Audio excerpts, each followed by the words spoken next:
Je suis Jérôme Pénaud, technicien chronotachygraphe, taxi et EAD.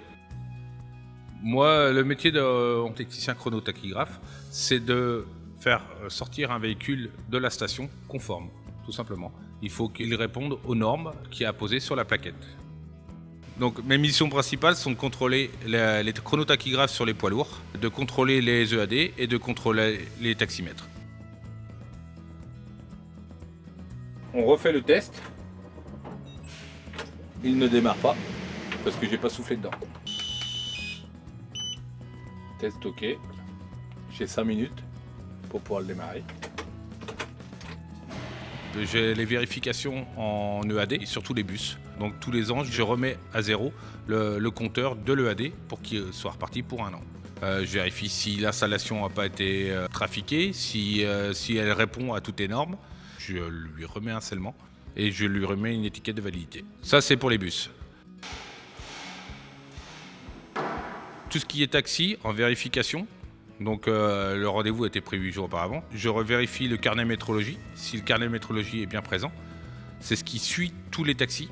Donc je vérifie si le carnet métrologique est présent, la carte grise. Et ensuite, je procède aux vérifications du véhicule, du lumineux, de l'installation, si elle correspond au carnet, etc. Et même chose, je finis par une vignette verte de métrologie que j'appose sur le taximètre pour lui redonner une validité de 1 an. Et après, toute la partie chrono, les chronos sont tous les 2 ans sur un poids lourd. On fait un cas sur le banc derrière moi. On fait un cas, on vérifie donc la circonférence de sa roue au millimètre près. On vérifie le nombre d'impulsions.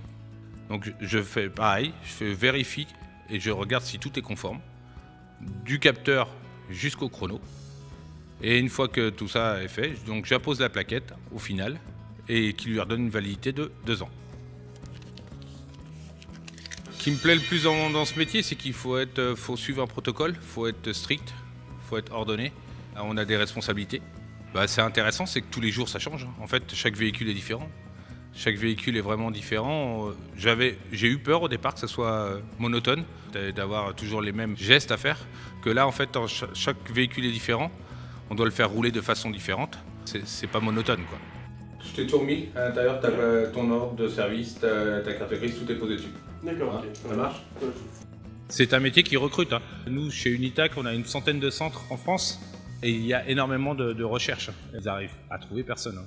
Nous, actuellement, celui qui a tout en main et qui veut aller dans un centre, il n'y a aucun souci. Et je suis sûr qu'il est accueilli un peu partout. Allez, bon courage. Merci.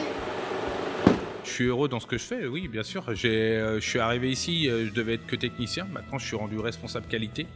Il y a des positions, on peut évoluer. Je prends cœur à faire ce que je fais. Donc là, ouais, maintenant, je suis responsable qualité de 3 sites. Un autre site en taxi, un autre site en chrono.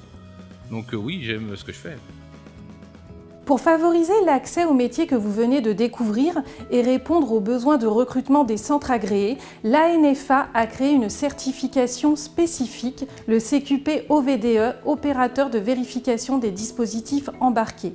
La formation est axée autour de 3 dispositifs, le chronotachygraphe, l'éthylotest antidémarrage et le taximètre. Cette formation vous préparera à l'habilitation délivrée par l'employeur, habilitation qui vous permettra d'exercer votre futur métier. Il s'agit d'une formation qui s'adresse à tout public souhaitant mener une démarche rigoureuse de vérification sur véhicules légers, utilitaires et poids lourds. Elle peut intéresser autant les demandeurs d'emploi, les salariés en reconversion, que les jeunes en alternance. Le CQP OVDE est accessible en contrat de professionnalisation d'une durée de 6 à 12 mois, ou bien par la formation continue, ou encore par le dispositif de branche permettant une reconnaissance de l'expérience.